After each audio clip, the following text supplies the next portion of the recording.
पीछे के क्लास में हम लोग 5 विधि को पढ़ चुके थे कि 5 विधि से कैसे सॉल्व किया जाता है क्वेश्चन, है ना। और उस पर हम एक एक क्वेश्चन करके सभी विधि के बारे में जाने थे। लेकिन हम बोले थे कि मेरा जो फेवरेट विधि है वो है युक्तिकरण, यानी कि जिसको हम लोग जिसमें कैंसिल आउट करते हैं, और दूसरा विधि है प्रतिस्थापन, जो कि हम कभी कभी लगाते हैं। ठीक है, तो अभी हम यहाँ पर चर्चा करें किन्हीं को, बाकी किन्हीं विधियों में से किसी पर क्वेश्चन करना है, किसी पर पूछना है ये इसको क्या, एक सेकंड, क्रॉस मल्टीप्लिकेशन। चलो ठीक है, क्रॉस मल्टीप्लिकेशन में देखना है इसको, क्रॉस मल्टीप्लिकेशन। और कौन सा मेथड से तुमको देखना है? Elimination method. इसको हम आप यार हिंदी या तो वो जो पूरा या तो पूरा इंग्लिश मीडियम में हम आते हैं। प्रतिस्थापन, हाँ चलो ठीक, इसको सब पर बता दें, फिर हमको पांचों मेथड। ठीक है ठीक है ठीक है यार। इसको पहला हमारा क्या था कहानी, पहला विधि कौन सा था? तुल्यनात्मक विधि। ठीक है, तुल्यनात्मक विधि। इसको जरा हम देखते हैं, तुल्यनात्मक विधि पर इसको सॉल्व करते हैं। फर्स्ट मेथड, ठीक है। तो जैसे x plus y equal to 14 है, तो y इक्वल टू हो जाएगा 14 माइनस एक्स, और वहीं पर ही x minus y equal to, या x इक्वल टू निकाल दो ना, हम हमेशा y इक्वल टू निकालते, x इक्वल टू निकाल दो, 14 माइनस वाई हो जाएगा, और x माइनस 4 इक्वल टू 4 है, तो यहाँ पर x इक्वल टू हो जाएगा y प्लस 4। ठीक है, अब यहाँ पर इस दोनों को कंपेयर कर दो, दोनों को क्या कर दोगे, कंपेयर कर दोगे, यानी कि x इक्वल टू एक्स है तो 14 minus y equal to y plus 4। ठीक है, इसको इस तरफ कर दो, इसको इस तरफ कर दो, तो 14 माइनस 4 इक्वल टू वाई, ये उस तरफ जाएगा, प्लस वाई हो जाएगा, तो 10 इक्वल टू 2y, और y इक्वल टू क्या हो जाता है, 5 हो जाता है। Putting the value of 5 in equation 1, यानी कि y का मान समीकरण 1 में रखने पर, देखो इसको समीकरण 1 हम जनरली बोलते हैं, मानिए ना, इसको क्या मानिए ना, समीकरण 2। तो y का मान समीकरण 1 में रखने पर, समीकरण 1 में रखने पर, या सिंपल देखो ना, उतना क्या करोगे, x बराबर हमको क्या है दिया हुआ, x बराबर है y प्लस 4 है, बोलो, तो x बराबर y का मान 5 प्लस 4 बराबर x बराबर क्या हो जाएगा, 9 हो जाएगा। बातें समझ में आ गया कि नहीं आ गया, बोलो, कोई दिक्कत है इसमें? तो इस प्रकार से हम लोग का फर्स्ट मेथड सॉल्व हो गया। सेकंड मेथड की हम लोग बात करें, सेकंड मेथड में आता है कौन सा, बोलिए, प्रतिस्थापन। प्रतिस्थापन, तो प्रतिस्थापन विधि से हम लोग कैसे बनाएंगे सर इसी क्वेश्चन को, तो x plus y equal to 14 है, और यहाँ पर x minus y equal to 4 है। इसको इक्वेशन 1 मान लेते हैं, इसको इक्वेशन 2 मान लेते हैं। कोई भी एक इक्वेशन को हम लोग देख लेते हैं, जैसे लिख लेते हैं यहाँ पर इस समीकरण 2 से, समीकरण 2 से देखेंगे बाबू, तो x माइनस वाई बराबर 4 है, तो x बराबर हो जाएगा y प्लस 4। अब x का मान समीकरण 1 में रखने पर, समीकरण 1 में रखने पर, समीकरण 1 में रखने पर, तो x का मान रख देंगे तो क्या हो जाएगा, y की जगह, सॉरी, x की जगह पर क्या रख देंगे समीकरण 1 में, y प्लस 4 रख देंगे, y प्लस 4, और प्लस में y बराबर कितना हो जाएगा, 14, यानी 2y प्लस 4 इक्वल टू 14, तो 2y इक्वल टू हो जाएगा 14 माइनस 4, यहाँ पर 2y इक्वल टू हो जाएगा 10, यानी ये से ये कट गया, तो y इक्वल टू कितना हो जाएगा बाबू, 5 हो जाएगा, y इक्वल टू क्या हो जाएगा, 5। अब यहाँ पर इससे तुमको पता है कि x बराबर y प्लस 4 होता है, यानी x बराबर 5 प्लस 4, यानी x बराबर हो जाएगा 9। समझ में आ गया?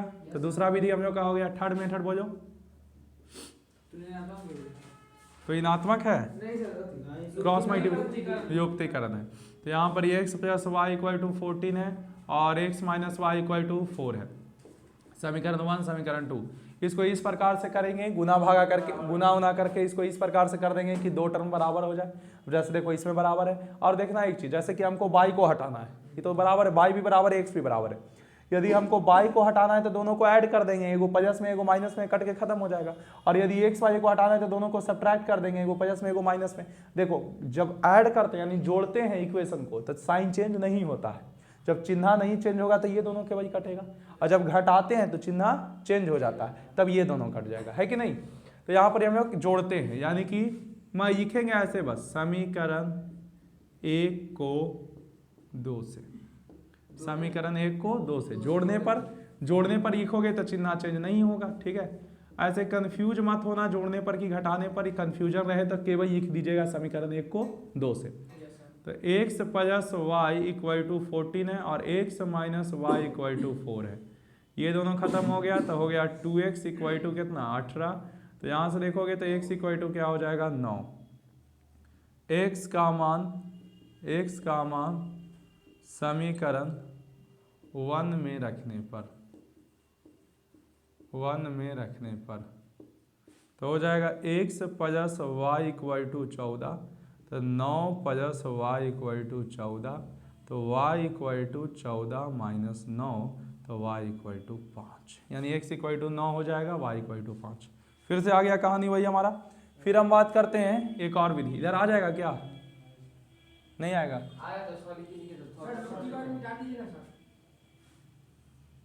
चलो यहाँ देखो, अब यहाँ पर आते हैं हम लोग फोर्थ मेथड में क्या कहानी है सर? वज्र नाम है थोड़ा अजीब है ना, गुणनखंड विधि, वज्र गुणनखंड, वज्र गुणनखंड। ठीक है, देखो इसमें हम क्या बोले थे कि सबको एक इस तरफ ले आना। तो x प्लस वाई और 14 को इस तरफ जाओगे -14, और एक हो जाएगा x माइनस वाई और इसको इस तरफ जाओगे -4 बराबर 0, और इसमें भी बराबर 0 हो जाएगा। a1 का मान निकालो, a1 का मान यहाँ पर क्या है जी 1, b1 का मान भी क्या है जी 1, और c1 का मान है -14, याद है ना a1 b1 और c1। a2 का मान देखो 1, v2 का मान देखो -1, c2 का मान देखो -4। कोई दिक्कत है इसमें तो बोलो, ठीक है। ब्रज गुणनखंड का क्या फॉर्मूला था? ब्रज गुणनखंड का क्या फॉर्मूला था? यहाँ तक आ रहा है क्या? यहाँ नहीं हो पाएगा, लिख लो। चलिए, तो हम लोग a1 बराबर 1 देखे थे, b1 बराबर यहाँ तक हम लोग देखिए थे कि इसके जो गुना में रहता है उसको हम लोग a1 b1 कहते हैं, ठीक है। ब्रज गुणनखंड विधि था, हाँ ये फोर्थ मेथड था इसका, फोर्थ मेथड, ठीक है। इसमें हम लोग का एक चीज था यहाँ पर कि सर x बटा VC BC, ठीक है, बराबर y बटा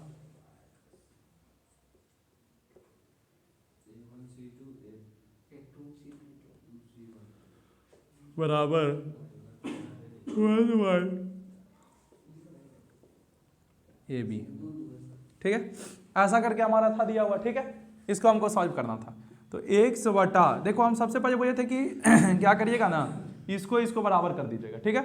इसको बराबर करेंगे तो क्या हो जाएगा, देखना हो जाएगा हमारा xy v1 c2 minus v2 c1 बराबर 1 बटा a1 v2 minus a2 b1। यहाँ पर मान रख दीजिए b1 का मान कितना है 1 गुना, c2 का मान कितना है -4 ना जी, और v2 का मान कितना है -1, और c1 का मान कितना है -14, ठीक है। फिर हम इसकी बात करें बराबर में 1y, a1 का मान कितना है 1 और v2 का मान कितना है -1, ठीक है। फिर यहाँ पर ही बात करें तो माइनस a2 का मान कितना है 1 और b1 का मान कितना है 1। xy -4 -14 बराबर 1y -1 तो ये हो जाएगा हमारा xy -18 बराबर 1y -2, माइनस से माइनस कट गया, इसे ही कट गया 9 बार में, तो xy 9 equal to 1y1, x equal to कितना हो जाएगा 9 हो जाएगा, x इक्वल टू कितना हो जाएगा 9 हो जाएगा। अब हम लोग दूसरा यहाँ पर ही करते हैं, x का वैल्यू आ गया, अब इसको इक्वेट कर लेते हैं, इस वजह ये वजह, ठीक है। हाँ मुझे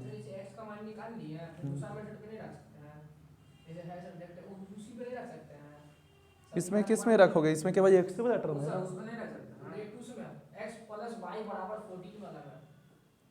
हाँ निकाल सकते हो, उससे भी निकाल सकते हो, काहे नहीं। x का मान आ गया तो x का मान समीकरण 1 में बोलना चाह रहे हो ना, हाँ रख सकते हैं। तो फिर ब्रज गुणनखंड हुआ कहाँ, ब्रज गुणनखंड का मतलब दोनों आ जाएगा रूप से निकल जाए, फिर यहाँ पर ये हो जाएगा y बटा a1c2 माइनस a2c1 बराबर क्या हो जाएगा 1 बटा b2 माइनस a2b1। तो y बटा a1c2, a1 का मान है 1 और c2 का मान है -4 माइनस a2c1 यानी कि 1 माइनस 14 बराबर 1 बटा a1 का मान है 1 और b2 का मान है माइनस a2 का मान है 1 और b1 का मान है 1।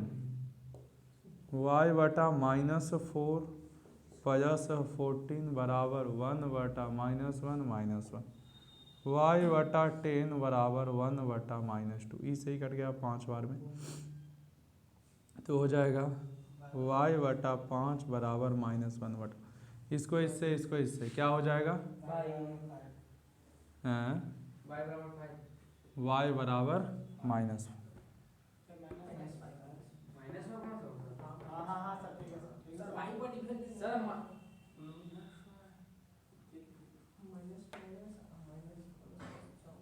कुछ इसमें गड़बड़ है क्या? जाके तो रहा है कि नहीं? क्या गड़बड़ है भाई? सर -4 के हाँ सर तो 10 हाँ सही तो है प्लस में आया। क्या हुआ?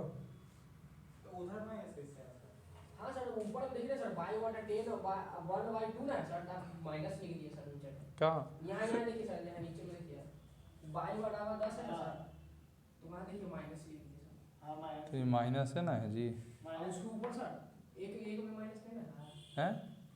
एक में माइनस नहीं ना सर 1 में यहाँ आओ नीचे सर 2 -2 के ऊपर वाला हार सर हार -2 के ऊपर वाला हार सर क्या है? y के सामने देखिए ना सर, y के सामने 1 है ना सर। हाँ उसके नीचे वाला ना सर। हाँ हाँ वही प्लस में ना सर।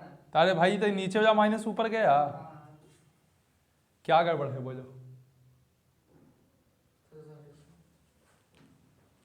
बहुत अच्छा गड़बड़ है। हाँ चलिए, तो बोले था ना कि ये यहाँ पर ही है जो AC मत लिखिएगा, क्या लिखिएगा CA, ठीक है। हो सके कभी कभी गलती हमसे भी लिखा जाता है, ठीक है, तो ये चीज़ों को आप लोग ध्यान दीजिएगा। CA माइनस CA लिखिएगा, अब लिखिएगा 12 21, ठीक है। तो हाँ तो यहाँ पर ही क्या हो जाएगा, ये हो जाएगा आगे और ये हो जाएगा पीछे, यानी माइनस वजह प्लस में और प्लस वजह माइनस में। माइनस ऊपर कर लेते हैं कॉमन करके, यही आ जाएगा माइनस माइनस और माइनस से माइनस कट गया, y इक्वल टू क्या आ जाएगा 5 आ जाएगा। तो समझ में आप लोग को आ गया कि y इक्वल टू -5 नहीं आएगा, क्या आ जाएगा +5 आ गया। तो ये चौथा विधि हो गया जिसको हम लोग कहते हैं ब्रज गुणनखंड विधि, ठीक है। तो पांचवा विधि अब आप हम लोग पढ़ेंगे, कौन सा विधि था?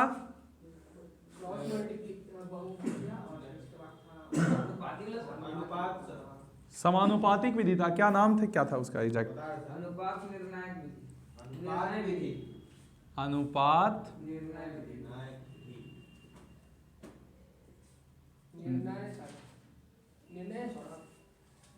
निर्णय है। अच्छा ये ऐसे है, ठीक है। देखो यहाँ x + y = 14 और x - y = 4, ठीक है। देखो यहाँ इस चीज को कैसे करें हम लोग, इसमें हम लोग कांस्टेंट को बराबर करते थे, तो ये कितना है 4 है। इसको क्या करते हैं 7 से गुना कर देते हैं और इसको 2 से गुना कर देते हैं, है ना, 28 हो जाएगा। इक्वेशन 1 इक्वेशन 2, समीकरण 1 को 2 से तथा समीकरण 2 को 7 से गुना करने पर, 7 से गुना करने पर कर दो। x + y = 14 और इसको गुना कर दो किससे 2 से, तो 2x + 2y = 28। फिर इसको कर दो शांत रहो, x - y = 4, इसको गुना कर दीजिए आप लोग 7 से, तो 7x - 7y = 28।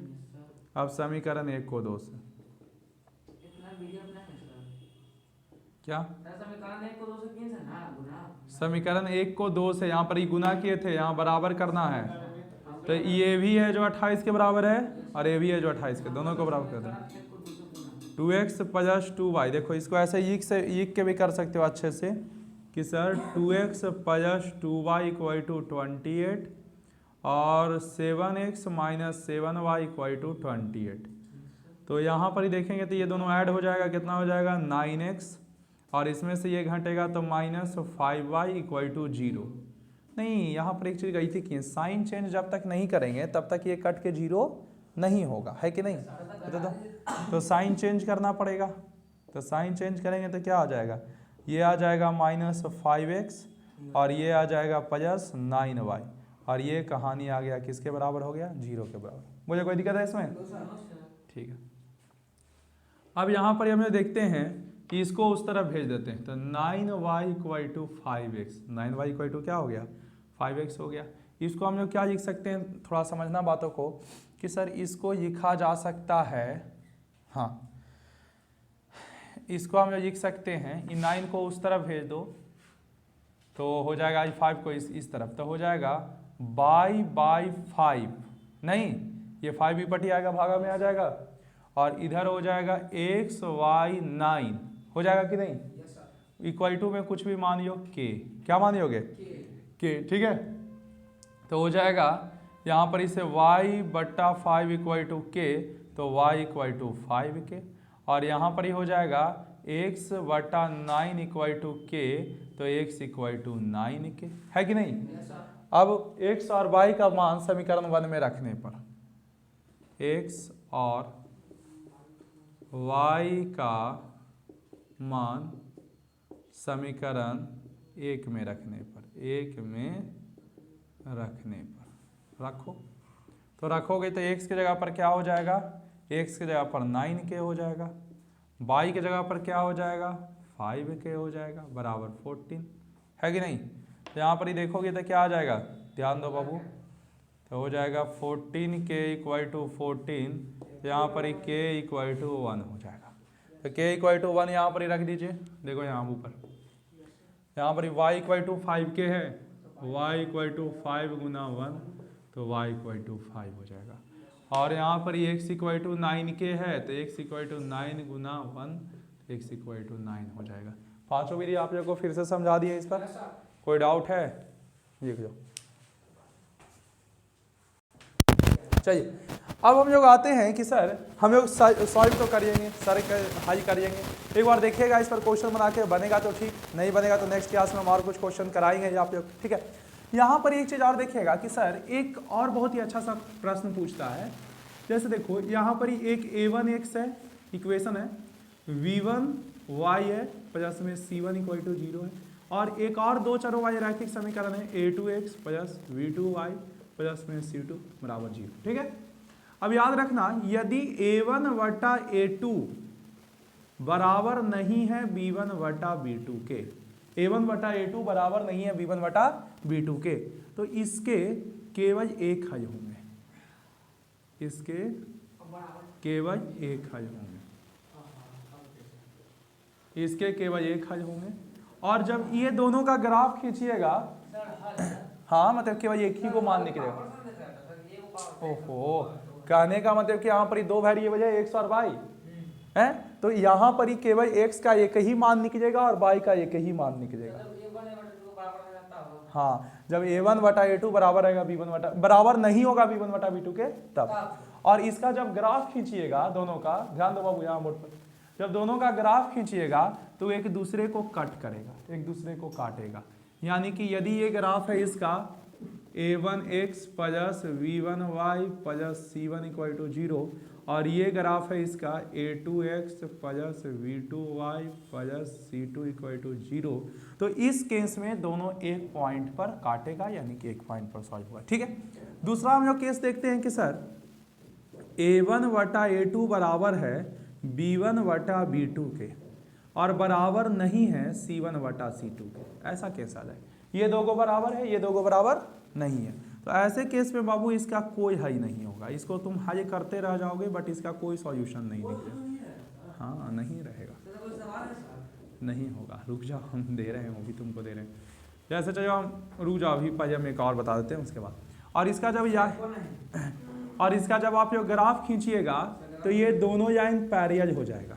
हाँ सर एक और बहुत याद है, आप बता दीजिए। तो a1x plus v1y plus c1 equal to 0 और a2x plus v2y plus c2 equal to 0। ऐसे क्वेश्चन का कोई हल नहीं हो पाता है। नेक्स्ट एक केस है आपका a1 बटा a2 बराबर b1 बटा v2 बराबर c1 बटा c2। ऐसा है तो इसके अनंत हल होंगे। कितने हल होंगे? अनंत हल होंगे, अनंत हल होंगे, ठीक है, अनंत हल होंगे। और इसमें जो एक लाइन है वो दूसरे लाइन को ओवरलैप कर देगा, दोनों एक ही जगह पर हो जाएगा। एक लाइन दूसरे लाइन को क्या कर देगा? ओवरलैप कर देगा, मतलब एक ही के ऊपर दूसरा चढ़ जाएगा। है? अरे ओवरलैप यानी कि एक ही पर दूसरा आ जाएगा, एक ही पर दूसरा से। हाँ a1x प्लस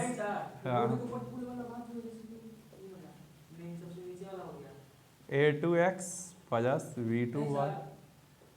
भाई साहब अब तुम जैसे समझो, एक ही के ऊपर दोनों लाइन होते हैं, इसको संपाती कहते हैं, ठीक है। हाँ हाँ हाँ, उसको संपाती कहते हैं, संपाती, ठीक है। अब देखो, हाँ अब देखो तो ठीक ठीक ठीक, यहाँ देखो, यहाँ देखो, ठीक है ना। तो यहाँ पर ही देखिएगा कि सर एक क्वेश्चन हम जैसे ये लेते हैं, जैसे 2x है plus 4y minus 7 equal to 0 और यहाँ पर ही है 6x plus 12y minus 10 equal to 0। या इसको तुम जरा सॉल्व करके देखो, नहीं होगा ये सॉल्व, करोगे सॉल्व नहीं होगा।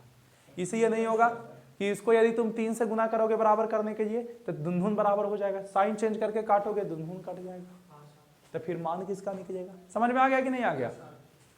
अरे देखो, देखो जैसे इसको तुम कर दो गुना 3 से तो ये क्या हो जाएगा? 3 दूना 6 और 4 तिहाई 12 और ये हो जाएगा 7 21। अब तुम चिन्ह चेंज करोगे यार तो ये दुनहुन तो कट ही जाएगा, तो मान तुम किसका निकल। तो इसी ये बोला जाता है कि जब ये केस हो तो इसमें कोई हल नहीं निकलता है, और ऐसे भी नहीं निकलेगा क्योंकि ये पैरेलल है, समानांतर है। और समानांतर किसी का भी हल कहाँ निकलता है? जहाँ पर ही कि दोनों कट करे, और यहाँ पर ही तो सर कट ही नहीं रहा है तो ये नहीं निकलेगा। अब ये अनंत हल किसका हो जाएगा सर, है ना? जैसे ऐसा हो, अनंत हल किसका हो जाएगा? जैसे 2x plus 4y equal to 12 हो और यहाँ पर x plus 2y equal to 6 हो। देखो दोनों का रेशियो सब सेम है, अरे रेशियो देखो ना यार, दोनों का सब सेम है, इसका अनंत हल हो जाएगा। अब कहोगे कैसे सर? तो ऊपर का में से 2 कॉमन करियो, 2 कॉमन करो तो x plus 2y equal to कितना हो जाएगा? 12, ई से ही काट दो, x plus 2y equal to 6। दोनों तो समीकरण में एक ही ना समीकरण है जी। और इसका तुम लोग हल निकालना जानता है, एक बजा के या ऐसे करके डब्बा बना दो और x y जितना x का मान रखो उतना y का मान निकलते जाएगा। तो अनंत हल हो गया कि नहीं हो गया? समझ में आ गया? कोई दिक्कत है इसमें? तो ये कीजिए, और आज के लिए इतना ही हम लोग मैथ में पढ़ेंगे। नेक्स्ट क्लास में आप लोग क्वेश्चन जरूर सॉल्व करके आइएगा। जितना क्वेश्चन खुद से प्रैक्टिस करिएगा उतना ही आपका दिमाग IQ लेवल बढ़ेगा। और जब तक आप खुद से नहीं प्रैक्टिस करिएगा, केवल मेरे पर डिपेंडेंट रहिएगा, तो हम आपको भले छपवा दें बट खुद से कुछ फायदा होने वाला नहीं है। याद रखिएगा इस चीज़ का। आज के लिए इतना ही, ऑल द बेस्ट।